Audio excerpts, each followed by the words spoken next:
We all know that Assassin's Creed 4 is a perfect game that has no bugs or glitches whatsoever, but besides the game breaking, like everything that Ubisoft touches, it is still one of the best Assassin's Creed games and one of the last true ones before they decided to turn the series into a bunch of unfun and very grindy RPGs. And since this is the first Assassin's Creed game that I ever played, and the one I've played the most, I decided to spend 50 plus hours into 100%ing the game, and the requirements that I made are I need to completely finish or gold every island, find every chest and Animus fragment that is found randomly across the map, get every upgrade for both Kenway and the Jackdaw, complete all the optional objectives for every mission, complete every Abstergo challenge, and get all the sticky notes and hack every computer inside the Abstergo building. Now I am not going to show me getting every collectible, because that would be redundant and make this video as long as that Red Dead Redemption 2 video that I made, which was like 5 hours, which in hindsight was a mistake. I don't think I will ever make another single video that is 5 hours long, because that's a little much. I'm just going to show me getting the final collectibles to finish or gold the location, or ones that were difficult to get or that I was struggling with, and the same will go for the missions. And since the game came out in 2013 and is 9 years old, the community challenges have been discontinued, and that causes a few items to be unattainable, so I just decided to skip them because they do not count towards 100% completion, and by the time I realized this, I was already like 20 hours into the game, so I just decided to ignore them and act like they do not exist. Let's start the journey to 100% completion. We start the game locked in a battle with a few enemy ships. After putting up a decent fight, our ship blows up and beaches Kenway. When he gets washed ashore, Kenway decides to hunt down the assassin that caused the ship to explode and almost kill him. While hunting down the assassin, I decided to take some detours and get some collectibles that I needed, like some chests, some fragments, a song, and the viewpoints. After killing the assassin, who did not put up much of a fight at all, I take out the British soldiers on the beach so they can't get in the way of me golding the first island. I get the last collectible, and I have finished and golded the first island. And we board a ship and make our way to Havana. But first, we get thrown into the first Abstergo interlude. And in the Abstergo interludes is where you can find the sticky notes and the hackable computers, so I will know when we get some. Havana was pretty much another tutorial area, just like the first island, and the only important thing to note is that after a few missions, this is where you unlock the pistols. And other than that, it was just a very easy early island that provided no challenges at all. While recording and editing the voiceover for this video, I realized that I just completely forgot about Abaco Island. I guess I did because I completed it during a mission and didn't bother to write a note for myself anywhere saying that I completed it. Other than me completely forgetting about this island and almost not including it in this video, it was a breeze to complete.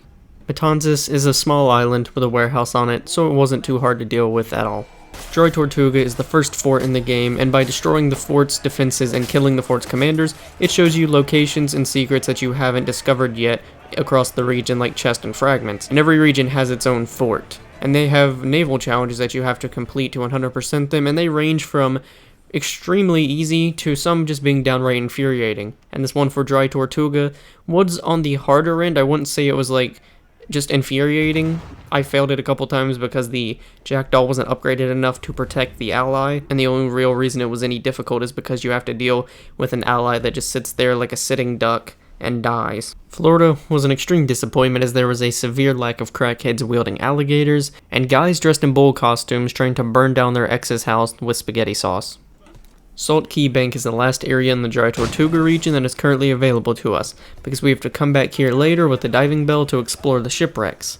And you don't unlock the diving bell for a long time, so now I'm just going to collect the last remaining chests and fragments that are spread around the Dry Tortuga region, and we'll be done with the top left of the map, for now at least, until we unlock the diving bell. Andreas Island is the first instance of one of the assassin contracts being locked out behind some story missions. So I had to complete a couple story missions and come back here, and I was able to do the assassin contract and complete the island. And a few other islands are like this, where they have the final assassin contract locked out behind missions, so when we get to those other islands I will briefly mention it there. Cat Island, Salt Lagoon, Marijuana Island, Crooked Island, and Jigway were all relatively small areas that I were able to completely finish all within 1 hour. However, when I reached NASA is when things slowed down a little bit, as I got stuck chasing after this sea shanty, and I got stuck on the mission Now Hiring. And getting stuck on the mission was entirely my fault, because for some reason I thought that you could only disarm and kill the agile guards with their own weapon for the optional objective to count, but once I realized that it can just be any soldier, you can steal their weapon and kill them with it, this mission was very easy. Eleuther's fort was no problem to take down, and it has one of the easiest naval contracts out of all of them, which is just to sink 3 Spanish ships. Gabarra's fort might have the easiest naval challenge in the entire game because it is just obtain 30 cloth, and since I already had 30 cloth, all I had to do was just talk to the guy who offers the contracts twice and I was already done. Skipping through some easy story missions, we get to the first Abstergo interlude, where we have to go up and meet the CEO in his office, and in his office is where I collect the first sticky note. And then on my way back to my workstation, I just go around the entire facility collecting sticky notes and hacking some computers along the way. During this first interlude, I was able to collect 10 sticky notes and hack 5 computers. Now that the first Abstergo interlude is over, we are back playing as Kenway, and we unlock the island of Great Inagua, which is also where Kenway's hideout just happens to be. And I will have to purchase every single upgrade for Kenway's hideout, and that will stack up very quickly and cost me later on because of my poor planning. And this is also where I started something important that I never really touched at all. It is a minigame called Kenway's Fleet, and you can access it by going into the captain's quarters on the Jackdaw. And every time you attack a ship, you have the option of like sending it to your fleet. That's where these ships go to, is in the fleet, and then in there you can send them on missions to go and get you like some reels, which is just money in the game, or some collectibles that actually go into Kenway's hideout. So I will have to do every single one of those Kenway fleet missions. Kenway's fleet doesn't start out too awful, because some of the missions only take about like 5 minutes or so, just because they're the early islands, but later on they get so tedious to where they can take over 24 hours. The 2 longest that I actually had footage for were going to take 36 hours to complete their missions. And I think this might have been the longest one. It may have been one a little bit longer, but 36 hours is still a ridiculous amount of time just for 2 missions. Moving on from Great Inagua, I went to Tortuga, which was a small warehouse island, and Petite Cavern, which is a small smuggler's den, both very easy to complete. I was able to complete another 4 islands, all within an hour and a half. They were Cumberland Bay, Cabo de Cruz Fort, Cayman Sound, and Pinos Isle. And Grand Cayman has an assassin contract that you unlock later, so I do come back and finish that one. While we were in Cayman Sound is when we meet Opia, and she is how we start the Templar hunting quest. And I just thought I would mention it here because I really didn't know where else to fit this in. But so we talk to her and kill more animals than she does, and then now we can just go around and start hunting down all of the Templars so we can get the Templar armor. Next I said I go to Castillo de Jagua. I probably just butchered that, but pretty much just means Jaguar Castle, and the naval challenge there was very easy. It was just go hunt down the ship and destroy it. Arroyos was another area that was quick and easy. The Contiors Fort's first naval contract was pretty easy. It was just to set up an ambush and take out the ships. But the second naval contract was very challenging, but it was also pretty fun, because I had to constantly board the Spanish ships that we were told to take down, just so I could repair the Jackdaw and stay in the fight. And for once, the Allies actually did something. They did not just stay in one spot and die. Tulum was a fairly easy island, but we will be back here later when we get all the Mayan stones to unlock the Mayan armor. Before I got to the Navassa Fort, I decided to buy all the pieces of art, just because I had a decent amount of money, and I figured since I need them to complete the Animus database and get 100% in that, I might as well just pick them up now since I'm here and have a decent amount of money. And I also bought a couple swords, guns, and outfits. Navassa Fort's first naval challenge was only really difficult because I've not upgraded the Jackdaw a lot, and I had to go face to face with a man of war, which are some of the strongest ships in the game. But I think on my second attempt I got it, and the second naval challenge was very easy. It was just go hunt down a ship that wasn't even that high of a level, especially in comparison to the man of war it just had me take down. Cow Island was a small island that didn't have much on it, so it was a very easy island. Kingston is a massive city and is probably the biggest city out of the entire game, and it took a while to get all of the collectibles here because when I first reached Kingston, the right side of the city was completely blocked off and not available during that current memory. So if I wanted to get to the other side of the city and get the collectibles over there, I had to swim to the other side. And I am embarrassed about struggling on this one Animus fragment because I kept jumping, because I kept trying to jump into it and I kept missing. I tried for 10 minutes and then I gave up and decided to look up how to do it. And apparently all I had to do was to go underneath it and jump up. and I even had trouble doing that. But after a couple attempts, I finally collected it. And am I the only one who forgets that this little hop even exists? Next, I decided to take on the Charlotte Fort, and the first naval contract was to sink 2 hunter ships, and the hardest part about this one was just to sink enough other ships to get the hunter ships after you, because they work like stars in GTA, or whatever other game has a wanted system. And the second naval contract was to destroy a level 60 man of war, which are some of the strongest ships in the entire game. And I managed to beat it on my first try without any trouble at all. Newbone's final assassin contract led me to Mysteriosa, so I just decided to combine them two right here. Newbone was just a small warehouse island that didn't have a lot on it, and Mysteriosa was a decent sized island that did not have a lot of collectibles, so both were pretty easy to complete. The Serenia Fort is the hardest fort to fight in the entire game because there is a small fleet of high-level British ships that, when paired with the fort's defenses, will just instantly melt the Jackdaw's health. And I died a few times attacking the fort, but once you're able to either take down all the British ships or they just don't attack you, it makes the fort so much easier. And the naval contract for this fort is locked, so I'll have to come back to it later. The Serenia Fort's naval contract is actually the final naval contract, which is why it was locked. And it is probably the hardest and most fun naval challenge, because you have to protect the ship, the Hollander, which doesn't have much health left, and they send waves of enemy ships at you. And this was definitely fun because there were certain points where I would get super low on health and almost be dead. Then I would have to board onto the other ships and repair the Jackdaw so I could jump back into the fight and protect myself and the Hollander again. It was pretty challenging, but I would say definitely worth it because the reward for beating the final naval contract is unlocking the golden flintlock pistol, which is the best pistol in the game. Santanias was yet another small island that had a decent amount of collectibles. After finishing Santanias, I decided to take a break and grind for the Templar armor, and I just decided to skip over those missions because they were just do like 3 or 4 missions on this city, kill the Templar, take their key, and continue until you have all 5 Templar keys and you can go to Kenway's hideout and claim the Templar armor. Corozal is just like Grand Cayman, where the assassin contract was locked behind getting the diving bell, so after I got the diving bell I went back and completed it. Chinchurro Fort was a pretty difficult fort because just like the last one that we took on, it had a fleet of enemy ships attacking you, and the combination of the fort's defenses and the pretty strong ships was too much for the Jackdaw, which I've upgraded a little bit, but I died a couple times, so I just decided I would actually go back and upgrade the Jackdaw as much as I could. And after I did some upgrades to the Jackdaw, I decided to go out and grind so I could upgrade it some more and get like the wood and metal that I needed to continually upgrade the Jackdaw, and then go back and take on the fort.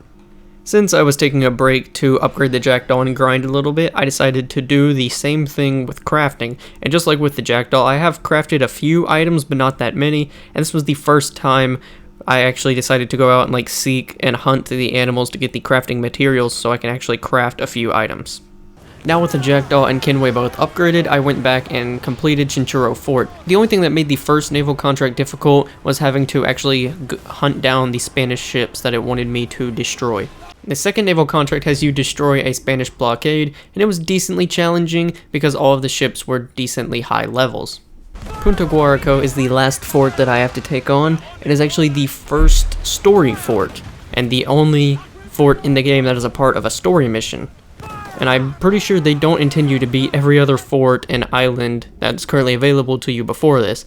With the final fort now defeated, it has revealed the location of the last Uncharted Anemis fragment and the last Uncharted chest.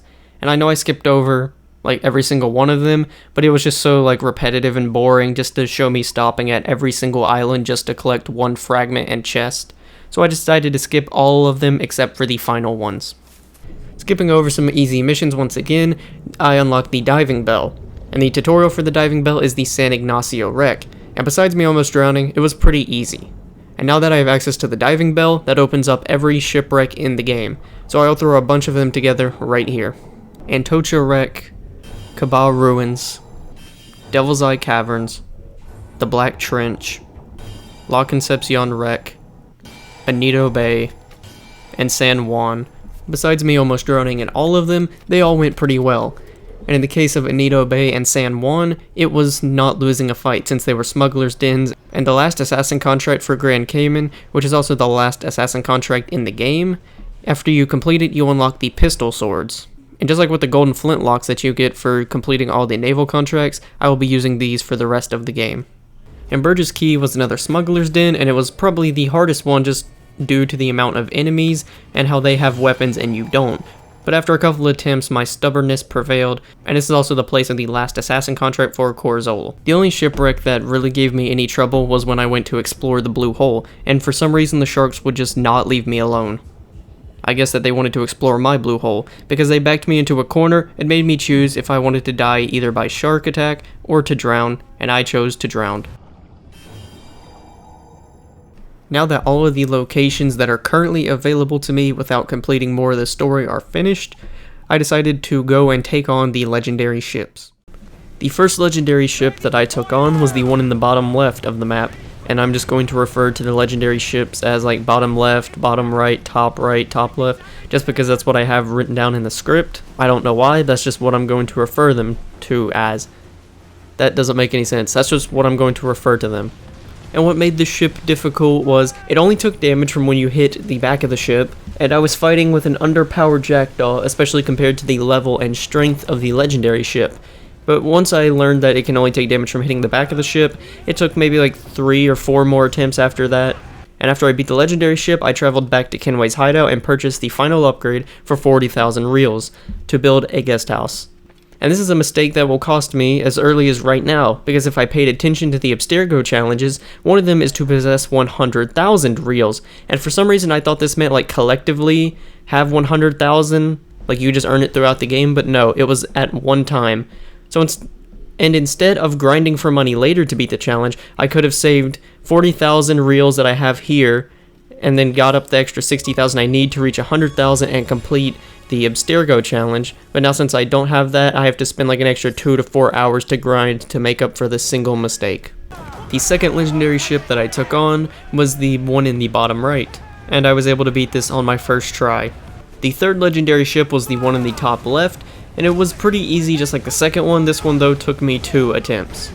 And I hope the fourth and final legendary ship is just as easy as all these other ones have. I'm surprised the first one was the one that gave me this much trouble. I think the first one took me like maybe 5 or 6 total attempts, and the second and third have taken me 3 total attempts to beat this. With the 3 previous legendary ships being surprisingly easy, that's what I went into the fourth one expecting, but I do not think I could have been any more wrong, because this one ended up taking me over an hour and a half. And when comparing that to the other 3 legendary ships, I think the longest I spent on one was the first one, which took around like 8 to 10 minutes. But what makes this one stupidly difficult is the fact that you have to take on 2 very high level and heavy hitting ships, which just like to ram you and pinch you together and just hit you with the heavy shots, which will just instantly kill you, even with a decently upgraded jackdaw like I have at this point. And this got so frustrating that I went and grinded a little bit, just took a break from it and upgraded the jackdaw as much as I could. Struggling with the fourth legendary ship for so long, I decided that I needed a break from playing as Kenway, so I decided to walk around the Abstergo facility and hack more computers and collect more sticky notes. And these unlock, like, the more sequences you unlock, so the further you are in the game, the more computers and sticky notes you can get. So I collect all the sticky notes and hackable computers I have unlocked up to this point. Now with not much left to do, I decided to actually play the game and advance the story. And the first mission, Marooned, is the first mission that I've been stuck on for a while. I think all the way back since the now hiring mission back in like sequence 2 or 3. And the reason that I got stuck on this mission was because of one of the optional objectives, which was skin 3 animals. And I tried for a couple of minutes and failed to skin the alligator just because you have no weapons and you cannot kill and skin an alligator with your hidden blades. And when you chase down and confront Vane, you cannot go back, so if you have not skinned all 3 of your animals at that point, it is an instant restart. The other reason that I failed this is the other optional objective, which is to air assassinate Vane. And I tried to do this, but while climbing up to the area where I could jump off and air assassinate him, he threw a grenade trying to kill me and caught himself in the crossfire, blowing himself up. And yes, it was kind of funny, but also frustrating because the mission has no checkpoints, so I had to completely restart the mission, complete the optional objectives again. A few attempts later, I successfully skinned all 3 of the animals and killed Vane with an air assassination. The Maroon mission unlocks the island, but I have to come back and 100% it. I think you might be able to 100% the island during this mission, but I was not risking it seeing how Vane was so eager to already kill himself. I didn't want to do that again and risk replaying the mission for like the 10th time. Princep is the second to last story island in the entire game, and it is a small area that has very few collectibles. Now it's time to take on the worst mission in the entire game, Black Bart's Gambit, and that is if you are trying to complete the optional objective. This mission was a pain in this video and for a challenge video that I made for this game, and I never ended up uploading it because it looked like it was recorded on a Motorola Razr, which sucked because I beat the game with the challenge, but I decided just to scrap the footage because I really didn't have like an idea of what to do with it, where to take it, and it also looked like crap. But I'm getting off track. The optional objective for this mission is to stay out of combat, which basically means just do not be seen, because if you are, you will have to restart the mission from the beginning. This mission has a second part to where you have to kill the captain of the ship with a rope swing, and if you miss the rope swing, you have to start again, which means just going through the slow beach section slowly, trying to avoid everyone and not be detected. 40 minutes later, I beat the mission and completed both of the optional objectives. Jumping back into the story, we are on the island of Long Bay, which is the final island of the game, and on this island we find a Mayan observatory, and honestly this is where the game starts to lose me a bit, because we take the crystal skull that Roberts obtained somehow. I'm going to be honest, I skipped over it while editing and I don't remember anything from playing about this. We go into the observatory, and Roberts double crosses us, trying to leave us trapped in the observatory and kill us, but we are able to climb out of it and escape. And then we get poisoned, and then we walk over to the beach where Kenway just collapses. Back in the real world, we accidentally accepted a drink from Bill Cosby, and we are now in the Abstergo facility's basement, trapped inside our room. Nothing else really to do, stuck down in the basement. I go around exploring and go into the server room, and then I meet Cortana. So I know I skipped a lot of the story, but do not worry, because I am just as lost as you are. So what little I understand about the lore is that the company Abstergo that we are working for was formed by modern-day Templars, and they want to find the observatory, so they make this whole Kenway project as a front so they can be able to go find the observatory and take its power and rule the world, and we have to stop them. I think. It is possible that I am completely wrong about all of this, and I probably am. Assassin's Creed lore is almost as confusing as COD Zombies lore. After all of that, I was able to go back to Long Bay and finish it, and Long Bay has the last Mind Stone that I need, so now I can go back to Tulum and get the Mayan armor, which for some reason makes you impervious to bullets. I'm not really sure why, but I will take it, and it helps me complete some of the Abstergo challenges by being bulletproof. A couple of in-real-life days later, thanks to Kenway's fleet, I was finally able to get the last treasure map that I needed that contained the elite prerequisite, whatever you want to call it, or whatever the game calls it, for the elite fire barrel storage, and the Jackdaw is now fully maxed up with all the upgrades. And I also buy all of the figureheads, wheels, and sails that I can that are not locked behind either the social challenges, which is what I'm going to do next, or locked behind the community challenges, which don't exist and I cannot get. So after upgrading the Jackdaw, I decided to do the same with Kenway and go buy all the swords, pistols, and outfits that I can currently get, same thing like the Jackdaw, that aren't locked behind social challenges, or by the community challenges. So next up, I decided to tackle all the social challenges, and first off, I just want to say thank you to whoever made this map of every possible location for all 3 social challenges where they can spawn. I would still probably be making this video and recording trying to get the whales and the royal convoys if I never came across that map, so thank you for that. But the social challenges are used for some Abstergo challenges, and you need some things for Kenway and the Jackdaw that are locked behind getting the social challenges. And the 3 social challenges that you need are to find 3 white whale locations, 3 royal convoy locations, and 3 social chest locations. And I was confused when it said that I had no progress on that Abstergo challenge, until I went into the settings and discovered that you have to turn on and enable community challenges. So I had to hunt for all 9 of the social challenges now that I had that setting turned on. And quickly, here is me getting the final social chest, final white whale, and the final royal convoy that I needed. Now it is time for the last mission of the game, where we go back to the observatory, kill Loreno Torres, and get the crystal skull. And Kenway decides to go back to Europe to be with his family. And back in real life, the guy who drugged us gets gunned down by security, and now that I am traumatized for the rest of my life, I went and collected the final sticky note and hacked the final computer that I needed. There are only 2 things left to complete before we are finally 100% complete with the game. The Animus challenges. Now I'm going to talk about the Animus challenges, and yeah, I know I skipped over almost all of them, but there are 100 of them, and a bunch of them are just simple ones that you will complete passively while playing the game. So the ones I'm going to talk about are the ones that were annoying and tedious to do, like the disarm and kill agile guards with their own weapon, because for some reason agile guards' knives, they count as throwing knives, which you can only have one of them in your inventory at once. So if you already have one, you cannot pick up their knife, and you'll just stand there like an idiot hitting B trying to pick it up for 4 minutes. Kill 5 enemies affected by a smoke bomb within 10 seconds.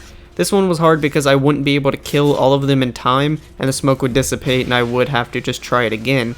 And it was honestly weirdly kind of difficult to get that many guards chasing after you and not like accidentally killing them, or Kenway would just like do a special animation and take up time, so I would run out of time. Win 2,000 reels through minigames, because you have 3 minigames to choose from and they all suck. Except Checkers. Checkers was the only fun one. And finally, the hardest one, and most annoying one, was unlock all Kenway's fleet locations. And you should already know why that one was just horrible, because it took real life time and days at that. Kenway's fleet was finally finished, and that means I have completed the last Abstergo challenge, and I am finally done, and here's everything that we collected. Well, actually, I wasn't done, because while writing the script for this video, I was going to record some just like B-roll footage of me sailing around for like the intro or outro. But then I realized that the Animus database was at 99%. After a bit of searching, I found out that I was missing 1 piece of art, and I went to Kenway's fleet to check, and yep, I still had 2 Kenway fleet missions to do, and they took 32 and 35 hours to complete, but I didn't record it, probably because I was just so upset and distraught, because I thought I was about to finish writing the script and I can just record it, but no. So after the 1.5 day setback from Kenway's fleet, I was finally done. But actually I wasn't, because I had not finished yet. Because after I obtained the Copper Field Flask, the last item that you get from Kenway's missions, I checked the Animus database and I was still at 99%. So I was so confused because I thought I had everything and it would be free from this challenge. But after spending like 15 minutes looking for it, I finally discovered like what I was missing. And it was one of the landmarks from Havana, which was the ramparts, which is just like the fort's wall. And while I was looking for like an explanation or someone to tell me how to do it, I didn't find anything. I only found one response, and honestly it just sounds fake and would make you waste your time, but after seeing no other like explanation or anything on how to get it, I just decided to try it. And it was just run across the west wall of Havana and you would get it. After running around the entire western wall of Havana, it actually did work. And that was the last piece that I needed, and I now have 100% completion on the Animus database and 100% for the game. I can say I am pretty surprised that the last thing I needed to beat this game would be rubbing up against a wall for about a quarter mile. And was it all worth it? I would say yes, because this is the cheat that you get for completing all the Animus challenges, and this is the most cursed thing that I have ever seen. And this as well is just pure nightmare fuel. But for some reason, I kind of love it. I want to thank you for watching the video, and especially if you made it to the end of the video. If you like my content and you are not subscribed, please subscribe because it helps out a ton, and we are so close to hitting 1,000 subscribers, and I would love to hit it by the end of the year. But I want to thank you again for watching, and I will see you in the next video.